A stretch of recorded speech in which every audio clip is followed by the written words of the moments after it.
Chapter 100 Kartik कैसे जानता है आसमा को। अब आगे कार्तिक आगे चला जा रहा था। लड़की उसके पीछे पीछे चल रही थी। कितना और चलना है, लड़की ने कहा। चुपचाप चलो, कार्तिक ने कहा। कार्तिक एक छोटे से घर के पास रुका। चलो अंदर, कार्तिक ने लड़की से कहा। तुम मुझे अकेले में ले जाकर मारने का इरादा है क्या? लड़की ने कहा। मार तो तुम्हें पहले ही देना था, पर पता नहीं क्यों छूट गई। तुम्हारी किस्मत अच्छी है इसलिए बच गई, कार्तिक ने कहा। लड़की कार्तिक को घूरने लगी। घूरने से अच्छा है चलो अंदर, कार्तिक ने कहा। लड़की अंदर चली गई। कार्तिक भी छोटे से घर पर 2 रूम, किचन और हॉल था। हॉल में जैक नियम दोनों बैठे हुए थे। लड़की को देख जैक सोफे से खड़ा हो गया। हेलो मिस, जैक ने अपना हाथ बढ़ाकर कहा। लड़की ने जैक को ऊपर से नीचे देखा, अपना हाथ जैक के हाथों से मिलाते हुए कहा, आसमा। हेलो मिस आसमा, जैक ने कहा। हेलो बेलो, छोड़ो, मुझे बुलाया क्यों है वो बताओ। आसमा वही सोफे पर बैठ गई। जैक नियम आसमा का एटीट्यूड देखकर शॉक हो गया। पीढ़ी से लड़की ने इतनी एटीट्यूड। आसमा ने कार्तिक को देख कहा, मेरे लिए काफी लेकर आओ। कार्तिक गुस्से में आसमा को घूरने लगा। जाओ, मेरे पास वैसे भी टाइम नहीं है, आसमा ने कार्तिक को वहां खड़ा देख कहा। कार्तिक ने अपनी आंखें रोल की और किचन साइड जाने लगा। भाई आप बना रहे हो तो मेरे लिए भी बना देना, नियम ने कहा। और मेरे लिए भी, कहा जैक ने। कार्तिक का मन तो कर रहा था तीनों को उठाकर फेंक दे। आसमा सोफे पर बेढक तरीके से बैठी फोन चला रही थी। उसे देख अजीब अजीब मुंह बना रही थी। कार्तिक 4 कप चाय लेकर आया। ये लो अपनी कॉफी, और जो पूछूं उसका सही सही जवाब देना, कार्तिक ने काफी कप आसमा की तरफ बढ़ाकर कहा। आसमा के सामने वाले सोफे पर बैठ गया। पूछो क्या पूछना है, आसमा ने काफी पीते हुए कहा। तुम यहाँ कब आई, कार्तिक ने कहा। इससे तुम्हें क्या, मैं कभी भी आऊं, आसमा ने कहा। कार्तिक आसमा को देखने लगा, फिर नियम और जैक को बाहर जाने का इशारा किया। दोनों उसका इशारा समझकर बाहर चले गए। तुम शांति से जवाब नहीं दे सकती हो क्या? मुंह चढ़ाना जरूरी है, कार्तिक अपनी जगह खड़े होकर कहा। मैं जरूरी नहीं समझती सही जवाब देना, आसमा ने कहा। कार्तिक आसमा की तरफ झुककर, आसमा उसके झुकने से सोफे से बिल्कुल पीछे ठीक गई। दूर रहो हमसे, आसमा ने कार्तिक को धक्का देकर कहा। कार्तिक पीछे हो गया। आसमा खड़ी हुई और कार्तिक को उंगली दिखाकर कहा, मेरे करीब मत आना। क्यों न आऊं, वो रात भूल गई क्या? कार्तिक आसमा के करीब आकर उसकी कमर पकड़कर कहा। मैं उस दिन नशे में थी इसलिए करीब आई, वरना कोई शौक नहीं था तुम जैसे घटिया इंसान के करीब जाना, आसमा ने कहा। आई तो थी तुम मेरे करीब, चाहे मैं कितना घटिया इंसान ही क्यों ना रहूं, कार्तिक ने कहा। अगर अब शांति से जवाब नहीं दिया तो वो सारी फुटेज मैं तुम्हारे भाई को सेंड कर दूंगा, कार्तिक ने कहा। आसमा उसकी बात सुन शॉक हो गई। कौन सी फोटो, आसमा ने अटकते हुए कहा। वही फोटो जो उस रात का सबूत है, कार्तिक ने कहा। देखो उस रात ऐसा वैसा कुछ भी नहीं हुआ था, आसमा ने कहा।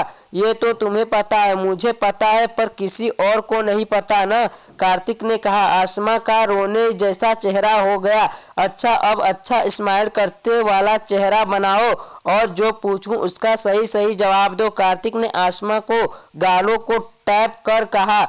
आसमा ने जल्दी जल्दी बच्चों की तरह मुंडी हिला दी। कार्तिक जाकर अपनी जगह बैठ गया और आसमा जैक को बुलाया। दोनों अंदर आए। आसमा को शांत बैठा देख समझ ही नहीं पाए क्या हुआ इन दोनों के बीच, जो दोनों इतने शांत है। तुम यहाँ कब आई, कार्तिक ने उससे पूछा। मैं उस दिन रात को आई थी, दीदी ने बुलाया था इसलिए, आसमा ने सर नीचे कर कहा। उसके आंखों में आंसू थे। उसकी एक गलती की वजह से तो यहाँ बैठी हुई थी। तुम्हें कब पता चला मैं किंग का राइट हैंड हूँ, कार्तिक ने पूछा। नियम और जैक दोनों आसमा को कभी कार्तिक को देखने लगे।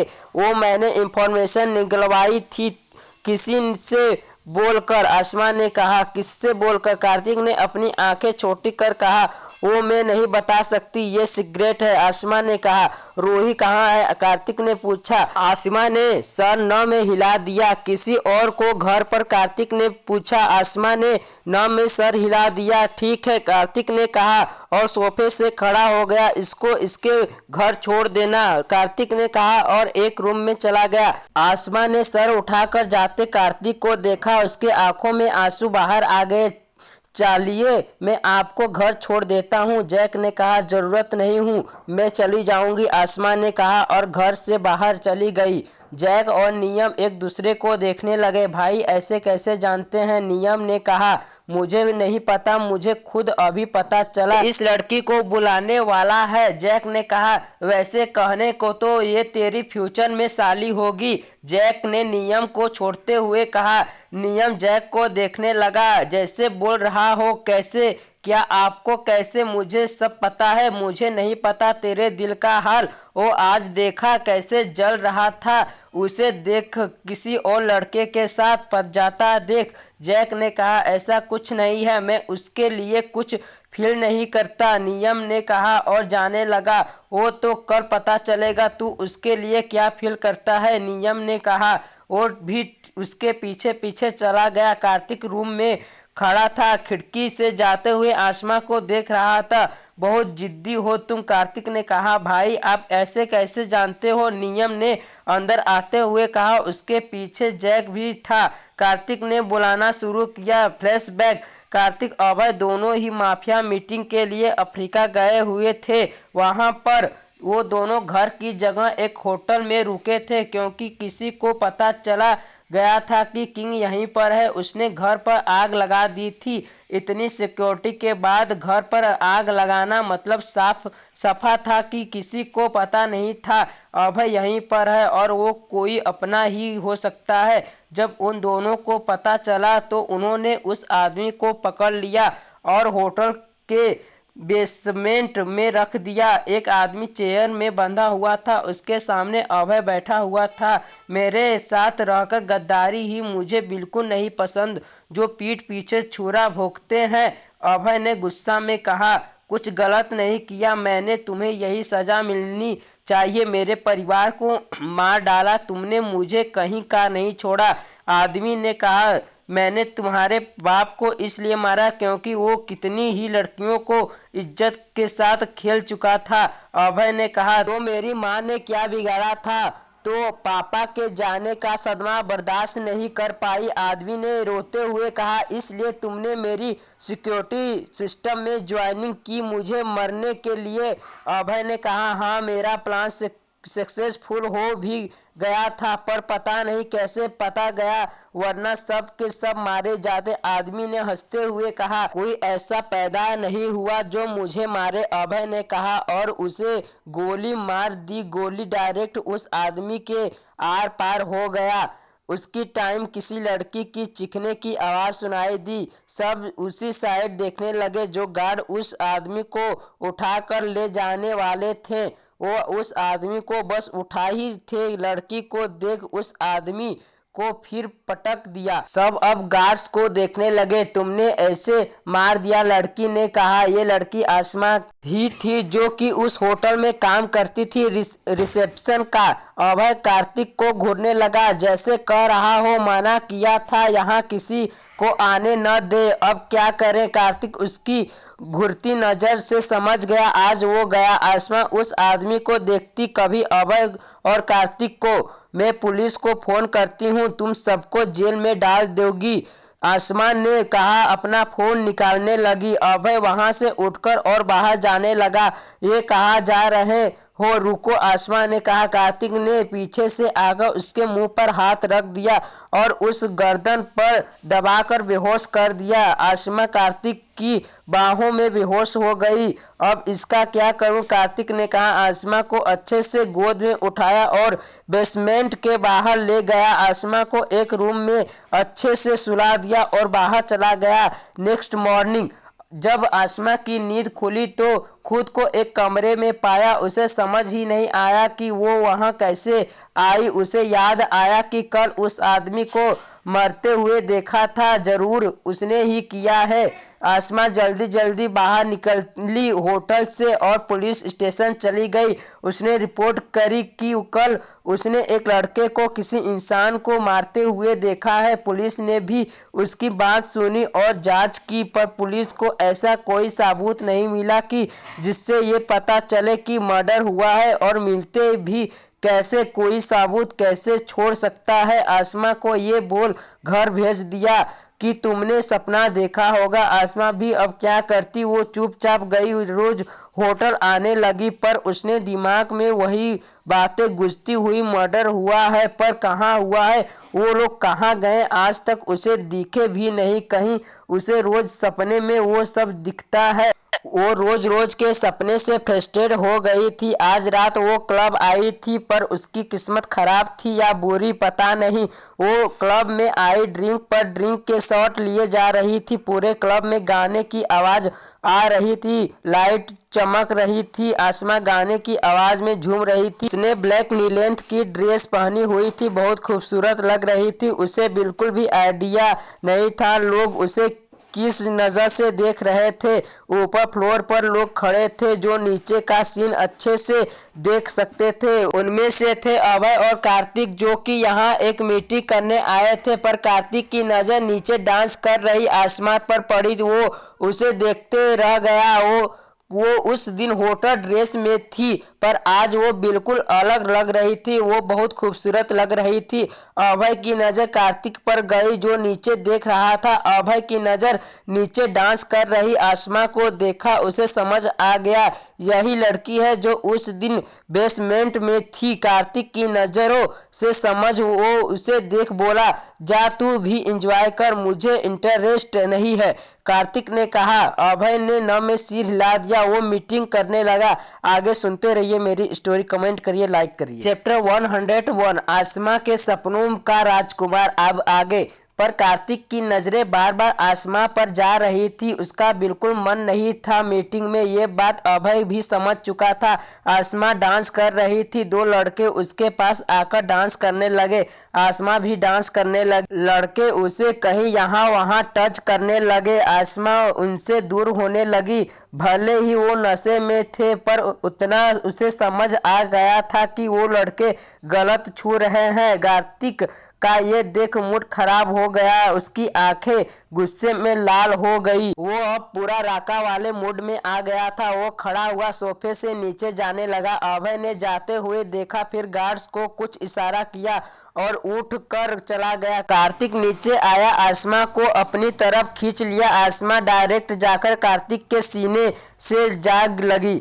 उसे अब से फीलिंग आने लगी। वो और अच्छे से गले लग गई। ये लड़की को छोड़, लड़की हमारी है, एक लड़के ने कहा। कार्तिक ने उसकी बात सुनी और एक मुक्का उसके मुंह पे जड़ दिया, जिससे वो लड़का वहीं नीचे जमीन पर गिर गया। अपने दोस्त को नीचे पड़े देखा तो उसके साथी कार्तिक पर हाथ उठाने को हुए। गार्ड्स ने आकर दोनों को पकड़ लिया और बाहर ले गए। कार्तिक ने अपनी बाहों में आसमा को देखा, जो नशे में झूल रही थी। उसने उसे अच्छे से गोद में उठा लिया और क्लब से बाहर ले गए। गार्ड ने गाड़ी का गेट खोला। कार्तिक जाकर बैठ गया। अभय चला गया। कार्तिक ने गार्ड से पूछा, हाँ सर चले गए, गार्ड ने कहा। कार्तिक अपनी गोद में आसमा को देखने लगा, जो नशे की हालत में उसे देख रही थी। उसकी नजर धीरे धीरे बंद हो रही थी, खुल रही थी। कार्तिक को बहुत प्यारी लग रही थी।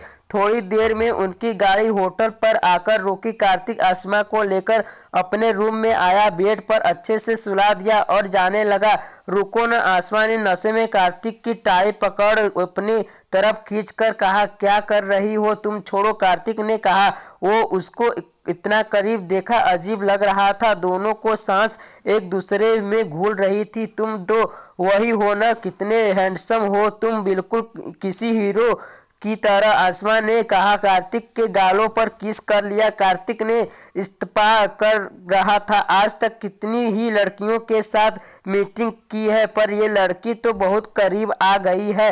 तुम देखो नशे में हो। कार्तिक उससे दूर होते हुए कहा, मैं नशे में या मुझसे नशा है? हर तरफ धुआं ही धुआं है। आसमा ने नशे में गाना गाते हुए कहा। उसकी आवाज लड़खड़ा रही थी। आसमा ने अपने दोनों हाथों से कार्तिक की गर्दन पर रख दिए। मुझे किस करो ना मेरे सपने के राजकुमार, आसमा ने कहा। अपने होठों को चूमने के लिए बना लिया और कार्तिक की तरफ बढ़ने लगी। ओ मैडम, होश में आओ, मैं तुम्हारा कोई सपनों का राजकुमार नहीं हूँ। कार्तिक ने आसमा को पीछे कर कहा, नहीं, तुम मेरे राजकुमार हो, तुम ही हो मेरे सपनों के राजकुमार।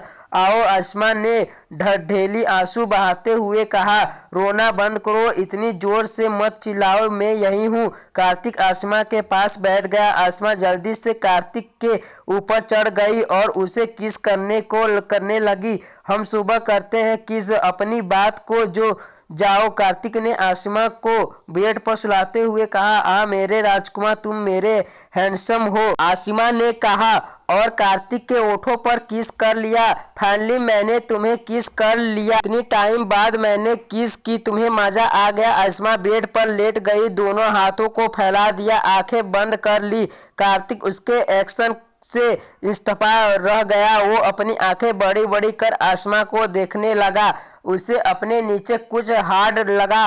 वो भागकर बाथरूम में चला गया। वो शावर के नीचे खड़ा हो गया। उसके शरीर से पानी नीचे गिरने लगा। अब जाकर उसे शांति मिली। वो बाहर आया, वॉशरूम से आसमा को देखा जो फैल कर सो रही थी। मुझे यहाँ तड़पता छोड़, ये लड़की आराम से सो रही है, कल बताता हूँ इसे, इसके अब राजकुमार से मिलवाता हूँ। कार्तिक ने आसमा को देखा, कहा। अपने कबर्ड से कपड़े निकालकर पहन लिया, सोफे से सोने जाने लगा। मैं सोफे पे क्यों जाऊं? कार्तिक ने खुद से कहा। नहीं, एक अनजानी लड़की के साथ तू कैसे सो सकता है? कार्तिक ने खुद से कहा। क्यों नहीं सो सकता? सोऊंगा मैं बेड पर। ले, ये लड़की आई है मेरे बिस्तर में, किसी के साथ थोड़ी सोऊंगा, तुम तो जब मेरी हो गई हो। कार्तिक ने जाकर कहा। आसमा के बाजू में सो गया, पर उसे बहुत अजीब लग रहा था। उसने अपना फोन उठाया और आसमा को उससे चिपक गई थी, उसके सीने से सर रख कर सो गई। बड़ी प्यारी लग रही थी। कार्तिक का बस चलता तो वो अभी उसे प्यार करता, पर खुद को रोक लिया और उसे आसमा के साथ फुटेज निकालने लगा। फिर भी वो सो ही गया। नेक्स्ट मॉर्निंग कार्तिक की नींद किसी लड़की के चिल्लाने से खुली। आ, वो खुद की चिल्लाने लगा। आ, क्या हुआ, चिल्ला क्यों रही हो? कार्तिक ने आसमा को चिल्लाते हुए देखा तो कहा। आसमा, जो कि कार्तिक को घूर रही थी, तुम मेरे रूम में क्या कर रहे हो? ओ मैडम, मैं आपका नहीं, मेरा रूम है, अच्छे से देखो। कार्तिक बैठ कर कहा। आसमा रूम देखने लगी। हाँ, ये उसका रूम नहीं था, पर वो यहाँ कैसे आई? मैं यहाँ कैसे? आसमा ने खुद को शांत कर कहा। खुद याद करो बाब, कल तो बच गया मैं, वरना तुम लड़की मेरी इज्जत लूट लेती। कार्तिक ने अपनी टी शर्ट को अपने मुंह से छिपाते हुए कहा। ये क्या बोल रहे हो? लड़के होकर मैं क्या तुम्हारी इज्जत लूटूंगी? आसमा ने उसकी हरकत देख कहा। क्या मैं लड़का हूं तो क्या मेरा इज्जत नहीं? मेरी कल क्या किया है याद करो जरा, कार्तिक ने कहा और बेड से खड़ा हो गया, वॉशरूम चला गया। आसमा उसे जाता देख रही थी, अपने सर को खुजाने लगी। क्या किया मैंने? मुझे तो कुछ याद नहीं है। सब ठीक तो ठीक है, कपड़े भी पहने हैं, पर क्या? आसमा याद करने लगी। अचानक ही दिमाग में जोर देने के बाद कल रात की बात याद आने लगी। कार्तिक को किस करने का याद आ गया। ओ नो, आसमा ने अपने सिर पर हाथ रख कहा। क्या किया ये मैंने? ये आदमी तो वही मर्डर वाला इंसान है, कहीं मुझे भी न मार दे। आसमा ने कहा। बेड से उठी और अपने कपड़े ठीक किया। रूम के बाहर झक कर देखा, कोई नहीं था। जल्दी जल्दी निकल गई वहां से। कार्तिक जब वॉशरूम से फ्रेश होकर आया उसने यहाँ वहां नजर दौड़ाया। आसमा कहीं नहीं दिख रही थी। ये देख उसे बहुत गुस्सा आया, खुद को कंट्रोल कर रहा था। कहाँ भागोगी? आना तो मेरे पास ही है, देखता हूँ कितना दूर जाओगी। कार्तिक अपना रेडी होने लगा, फिर अभय के पास चला गया। अभय अब रूम में बैठ अपने फोन पर रूही की फोटोज देख रहा था। इतनी याद आ रही है तो घर क्यों नहीं जा रही हो? कार्तिक ने कहा। अभय ने उसे देख फोन बंद कर लिया और कार्तिक से कुछ नहीं कहा। बोल न, कार्तिक उसके पास बैठते हुए कहा। तू बात बता, रात कैसे गुजरी? अभय ने उल्टा सवाल पूछ लिया। तू बात बदल रहा है, कार्तिक ने कहा। तो क्या हुआ तू बता दे, अभय ने कहा। कार्तिक ने हंस दिया। सच में ये इंसान अपनी फीलिंग छुपाना अच्छे से जानता है।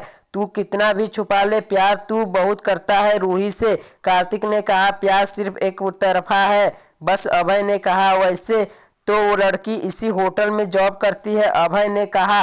कार्तिक आसमा के बारे में सोचने लगा। ये इसके घर का एड्रेस है, अभय ने एक पेपर देते हुए कहा। कार्तिक ने घूर कर अभय को देखा, पेपर ले लिया और उठ कर चला गया। मेरा प्यार तो नहीं मिला, तेरा ही मुझे मिल जाए, अभय ने कार्तिक को देख कहा। कार्तिक अपनी गाड़ी उठाकर पेपर पर दिए एड्रेस पर निकल गया। उसकी गाड़ी एक बिल्डिंग के बाहर आकर रुकी की 8 फ्लोर की थी। कार्तिक ने छोटे नंबर को लिफ्ट दबा दी और ऊपर चला गया। वो एक फ्लैट के बाहर रुका। कुछ सोचते हुए उसने डोर बेल बजाई। साला कौन आ गया परेशान करने? अंदर से आवाज आई और गेट खुल गया। आसमा ने अपने सामने कार्तिक को देखा तो शौक में हो गई। वो पूरी रात उससे बचने के उपाय ढूंढ रही थी, पर यहाँ तो उसको एड्रेस मिल गया। आसमा जल्दी से गेट बंद करने लगी। कार्तिक ने अपने पैरों से रोक दिया। देखो, मैं सिक्योरिटी को बुला दूंगी, आसमा ने कहा। बुला लो, मैं कह दूंगा तुम मेरी गर्लफ्रेंड हो, कार्तिक ने कहा। मैं तुम्हारी गर्लफ्रेंड कब हो गई? आसमा ने गेट को लगाते हुए कहा। अच्छा रुको, कार्तिक ने कहा। एक हाथ में अपना फोन निकाला और दूसरे हाथ में गेट को अंदर की तरफ धकेलते हुए कहा, जिससे आसमा पीछे हो गई और गेट पूरा खुल गया। कार्तिक अंदर आ गया, गेट अंदर से लगा दिया, अपने फोन को सामने कर दिया जिसमें वो दोनों एक साथ सो रहे थे। आसमा फोटो देख शौक में हो गई। ये फोटो, आसमा ने कहा। क्यों, क्या हुआ? अब बोलो, इसे तो देख लो, बोलेंगे ही तुम मेरी गर्लफ्रेंड हो, कार्तिक ने कहा। आसमा का रोना जैसा चेहरा बन गया।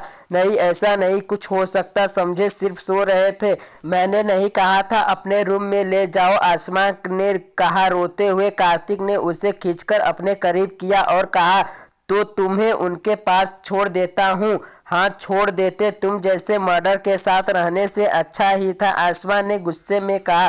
कार्तिक को गुस्सा आ गया। उसने आसमा को करीब किया और उसके होठों पर होठ रख दिए और गुस्से में किस करने लगा, उस जैसे अपना हक जता रहा हो। आसमा अपने दोनों हाथों से उसके सीने पर मारने लगी, पर कहाँ से फर्क पड़ने वाला था? वो रोज जिम जाता था, पसीने बहाता था, इतने छोटे छोटे हाथों से क्या ही होगा। 10 मिनट बाद कार्तिक ने आसमा को छोड़ा। आसमा जोर जोर से सांस लेने लगी और रोने लगी। आसमा के आंसू देख कार्तिक को बुरा लगा। उसने आसमा के आंसू पोंछने के लिए हाथ उठाया और आसमा ने हाथ झटक दिया। तुम एक घटिया इंसान हो, आसमा ने चिल्लाते हुए कहा। अब जैसा भी हूँ, तुम्हें जैसे भी झेलना है पूरी लाइफ। कार्तिक ने आसमा के फिर होठों पर किस कर लिया। रात को तो बजे रेडी रहना, मैं लेने आऊंगा अगर कोई चालाकी की तो, कार्तिक ने कहा। अपनी गन निकाल कर आसमा को दिखाते हुए कहा। आसमा गन देख डर गई। उसने जल्दी जल्दी हाँ में सर हिला दिया।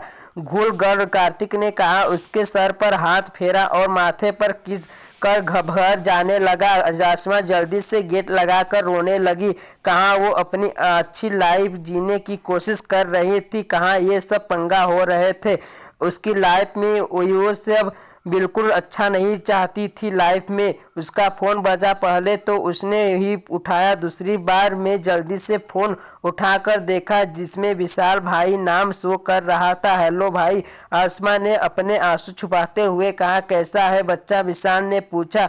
मैं ठीक हूँ, आप कैसे हो, आसमा ने कहा। मैं अच्छा हूँ, तू घर कब आ रही है, विशाल ने पूछा। भाई, आसमा ने थोड़ा संकोच कर कहा। क्या हुआ, विशाल ने पूछा।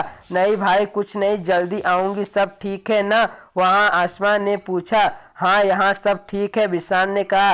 अब आगे पढ़ते रहिए मेरी स्टोरी, कमेंट करिए, लाइक करिए, सब्सक्राइब करिए मेरे चैनल।